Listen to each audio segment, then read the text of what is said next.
Hello, we're back at ICHK, International College Hong Kong, and we're going to look at question number 6 of the 2020 essay titles. And this is present knowledge is wholly dependent on past knowledge.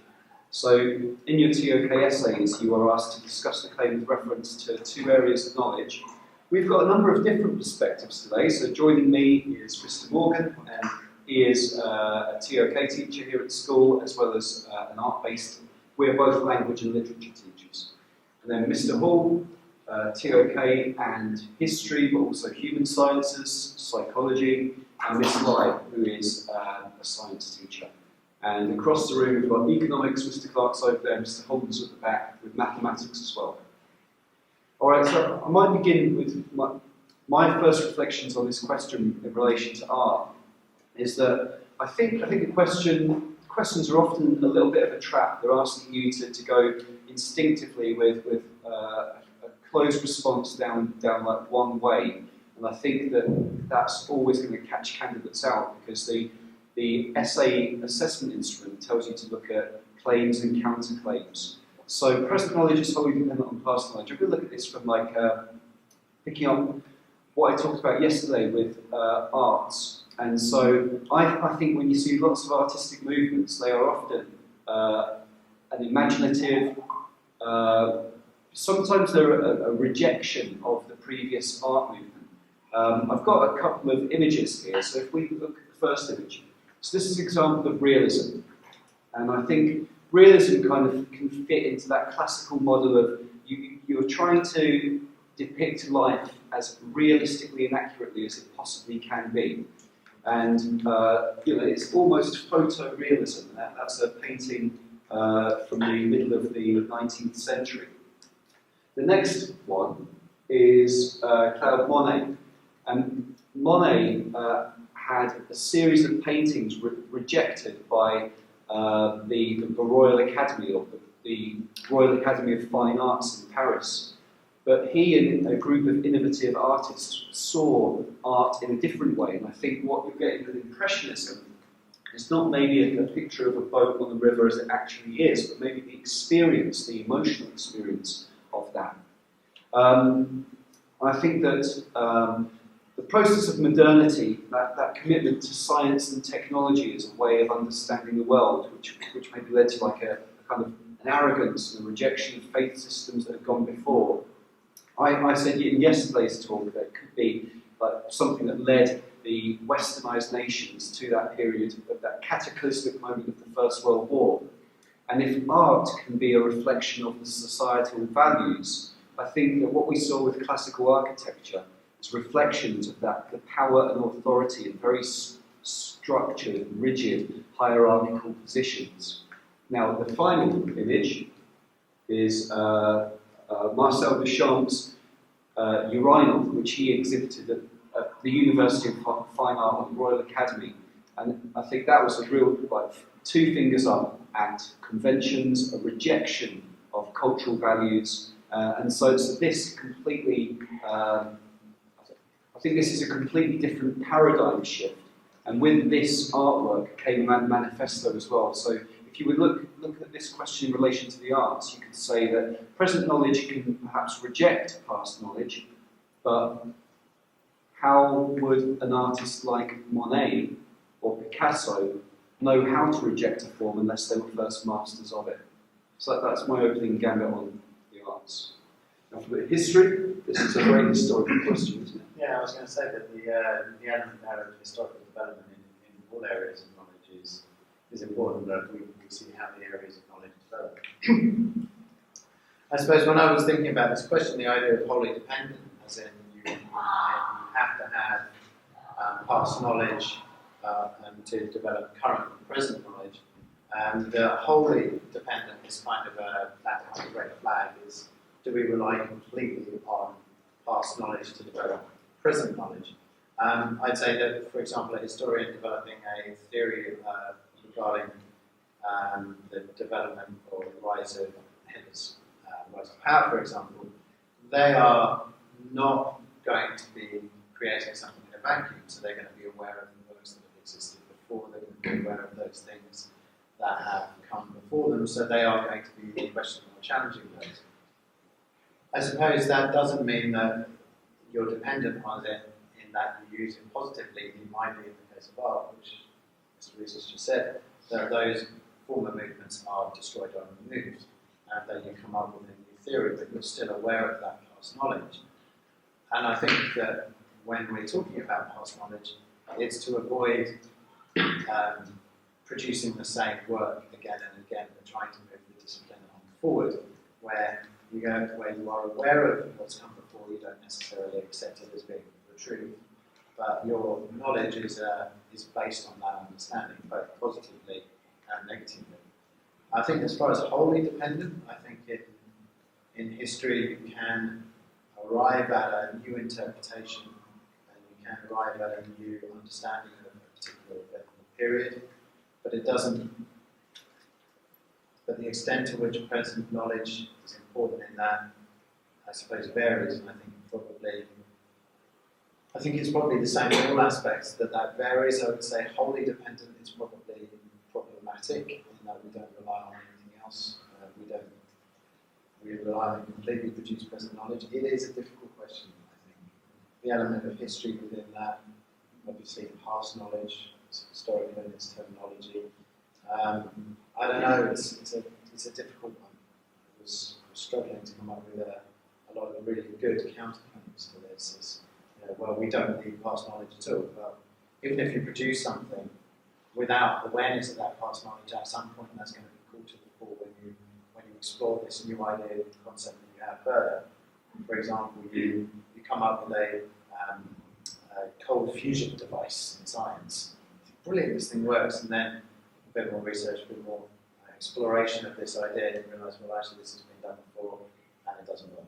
Or perpetual motion machine, or my interpretation of Hitler's rise to power, or the causes for the consequences of the Chernobyl disaster, for example. All of these things, when you research, when you look at them, you see the past very present in what you're doing and what you're producing. It's hard to disassociate the two. Also, how past is the knowledge that you're doing? Years, years. You still draw on that experience. Right. Can I chime in on the whole thing? I think that, for me, the whole is the tank trap question. Just having over here, thinking about this, I was trying to, what could I possibly use as a counter case? Is there a place or a situation where present knowledge has exploded somewhere, the brand new thing has appeared? And I was trying to rack my brains for, well, where was something new and valuable suddenly occur? A kind of TOK classic, an old chestnut, penicillin sprang to mind. And then I thought, okay, well, that was I had the exact same thing written on my notes. Penicillin. Yeah. And then I thought about it a little bit more, and I thought, well, okay, this thing turned up and it was noticed. And although it appeared to be kind of serendipitous, incredibly fortunate, almost coincidental, was there still present knowledge? Sorry, was there still past knowledge in that? Yes, because there was, as a way of knowing, there was a very, very strong degree of intuition at work, where this was noticed, and the oddity of it was noticed, and the oddity of it was then explored.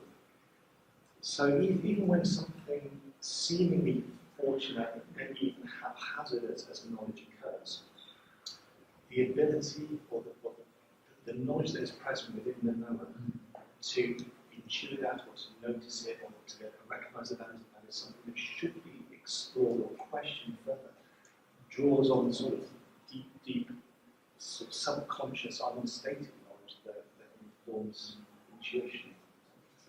Yeah.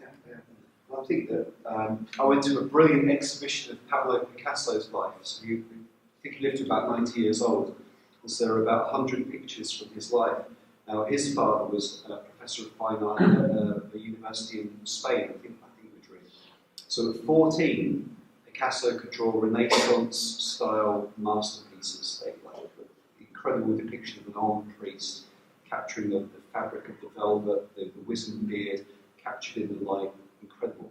So at 14, you can already do that. If you looked actually at an individual's personal knowledge progression, Picasso Guernica is a very famous painting of his, or The Weeping Woman, incredibly beautiful, fractured, multicoloured, kaleidoscopic works of art. But then later, Picasso rejected that, or searched for new meaning and simplified things down to simple one-line drawings. If you were to look at sections of his life, you would imagine these are from a different artist. But maybe it's only about the personal exploration of that artistic journey. Picasso could kind of reinvent his form. But how would the scientists respond to this? I think I would agree with everything that's been said so far, even from a scientific point of view, and I had exactly the same thought as Mr. Morgan in terms of the discovery of penicillin and how that may look like a completely new knowledge that was discovered by coincidence when they saw those ghost rings around the bacterial colonies. But then, was that dependent also on the knowledge of other people in terms of what they knew about microorganisms already? Would they have known that this is the penicillin doing something, had they not known that microbes were the kind of thing that would cause colonies to develop on an agar dish or a food source, for example?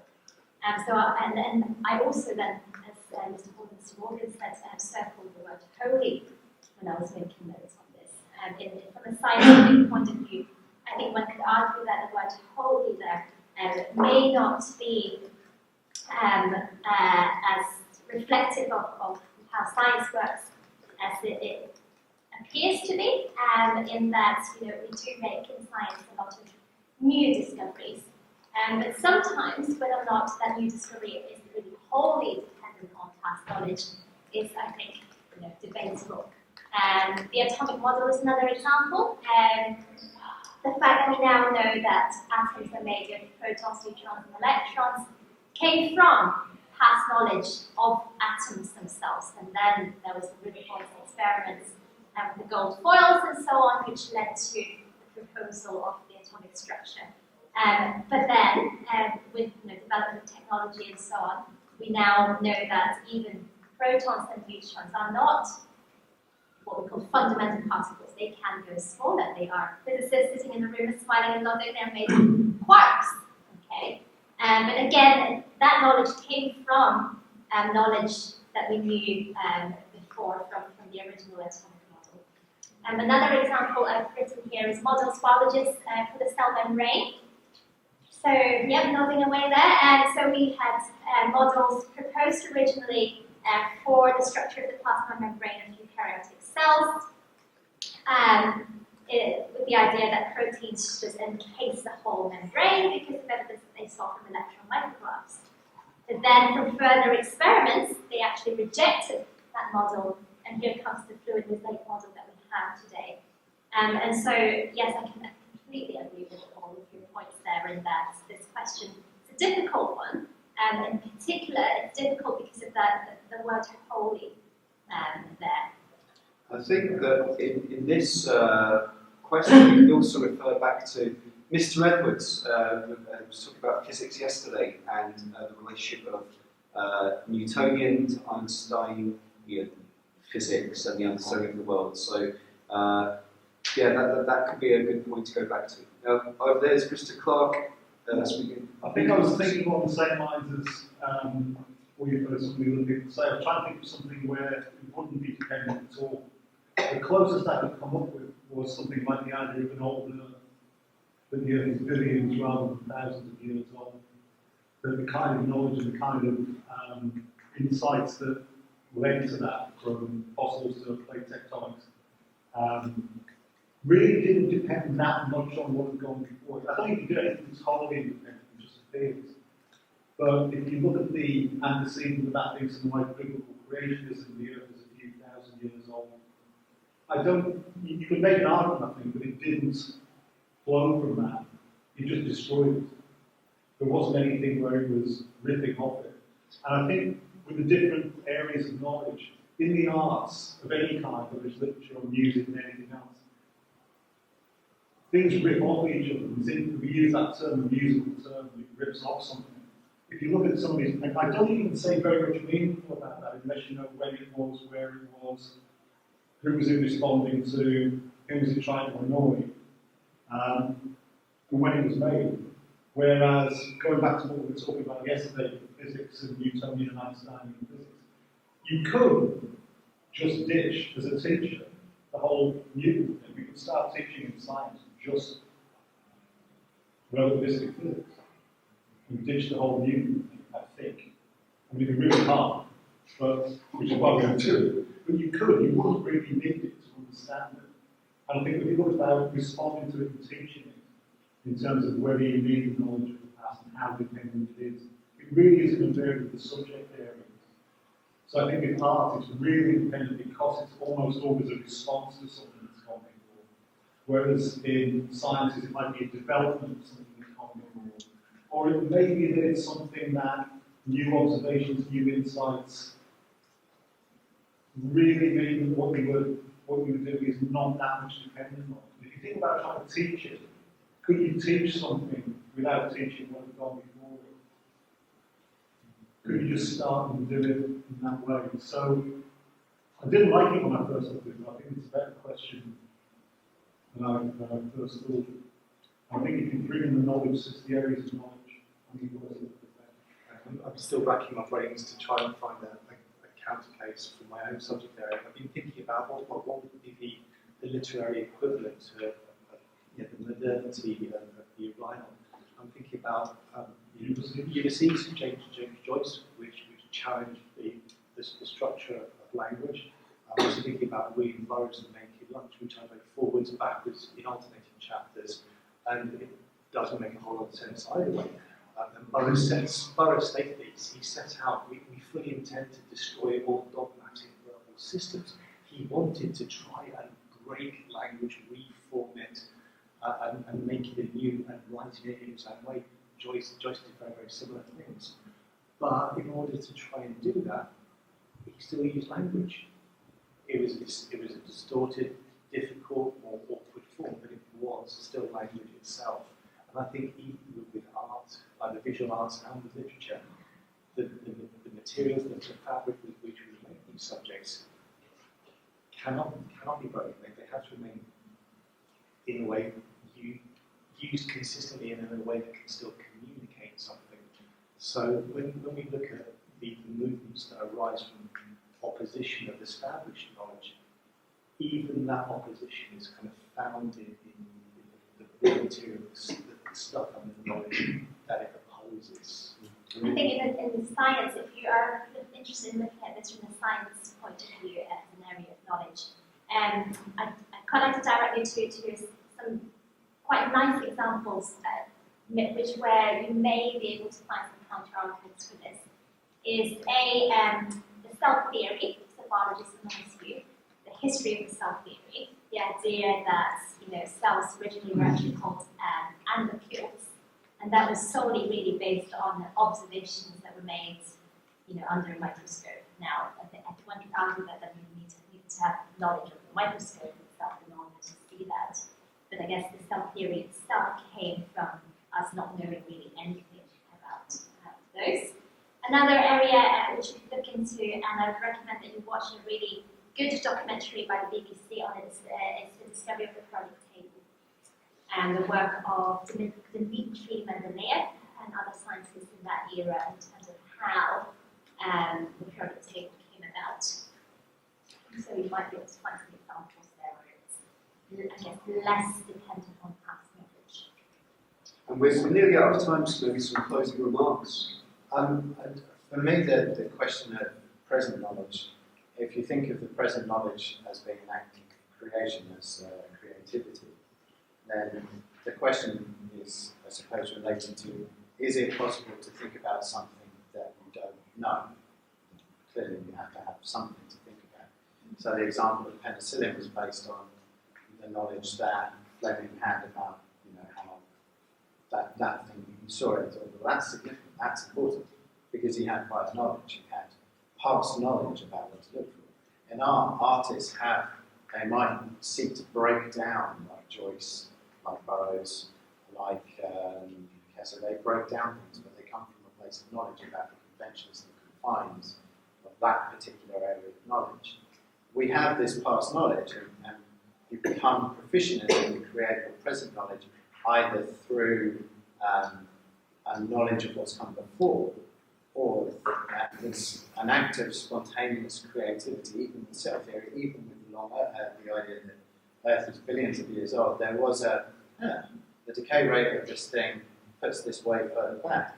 So there is a refutation of that past knowledge, and there is an understanding of the significance of knowledge that you have as a person of knowledge that has an influence on your present knowledge. So I think the extent to which that knowledge forms part of your present knowledge, and the extent to whether or not that's rejected or integrated or refined, I think is the key part to this question. So the holy is important when it comes to how holy that is almost. Yeah, so it's a question of extent really. Is it wholly dependent, somewhat dependent? I think it's very, very difficult to say it's not at all dependent. I think that something to avoid with this question would be the sort of hoary old chestnuts of, if I have seen the mother then is by standing on the shoulders of giants. I think everybody's going to say that. Probably best avoided. From the arts, we've discussed in literature, it's called the Western canon. And so there is a lineation of treasured texts. So sometimes with Dadaism, it's a rejection, but there's a lot of love and cherishing also of artwork that has gone before. It's why we have things like the National Trust to preserve monuments, preserve buildings and statues. In Japan, a different cultural paradigm, it's the veneration of the old traditional forms and maintaining them rather than moving on, but also radically different forms like manga art, for example, which have footnotes in tradition, but also break into radically new forms. And it may well be that there are cultures where present knowledge is wholly dependent on past knowledge.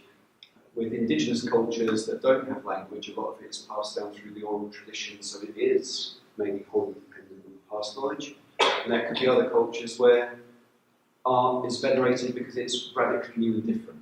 I just don't have the examples now. Okay, so I think we're out of time. Thank you very much, everyone, for the contributions.